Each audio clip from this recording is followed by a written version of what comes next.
മക്കളെ, ജെറുസലേം വചന കൂടാരത്തിൽ നിന്നും 3 മിനിറ്റിന്റെ പ്രാർത്ഥന ലോകത്തിന്റെ വിവിധങ്ങളായ ഭാഗങ്ങളിലേക്ക് എത്തിച്ചേരുകയാണ്.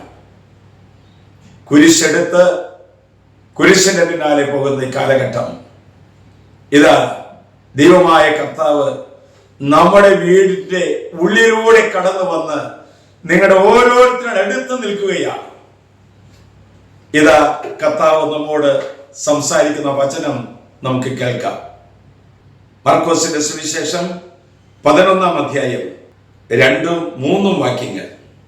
ആരും ഒരിക്കലും കയറിയിട്ടില്ലാത്ത ഒരു കഴുതക്കുട്ടിയെ കെട്ടിയിരിക്കുന്നത് കാണും.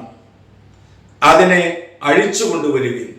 നിങ്ങൾ എന്തിനാണ് ഇങ്ങനെ ചെയ്യുന്നത് എന്ന് ആരെങ്കിലും ചോദിച്ചാൽ കർത്താവിന് അതിനെ കൊണ്ട് ആവശ്യമുണ്ട്, ഉടനെ തിരിച്ചയക്കുന്നതാണ് എന്ന് പറയുക. പ്രിയപ്പെട്ടവരെ, യേശുനാഥൻ ബഥാനിയിൽ നിന്ന് ജെറൂസലേമിലേക്കുള്ള യാത്ര സമാരംഭിച്ചു കഴിഞ്ഞു.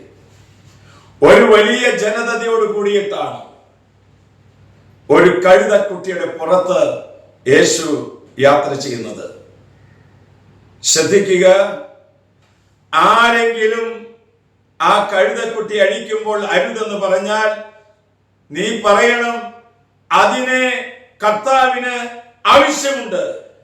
ഇന്നേ ദിവസം വചന ഗ്രന്ഥം പിടിച്ച് ദൈവത്തിന്റെ വചനം ശ്രമിക്കുന്ന മക്കളെ, കഴിവും ബുദ്ധിയും ഡിഗ്രിയും ഒന്നുമില്ല എങ്കിലും യേശുവിന് നിന്നെ കുറിച്ച് വിചാരമുണ്ട് എന്ന് അവിടുന്ന് പറയുന്നതാണ് ഏറ്റവും വലിയ അംഗീകാരം.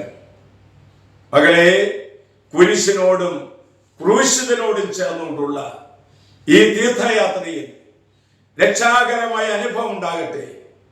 ഓശാന തിരുനാൾ എന്ന് പറഞ്ഞാൽ വിശുദ്ധ വാരത്തിന്റെ പ്രവേശന കവാടമാണ്.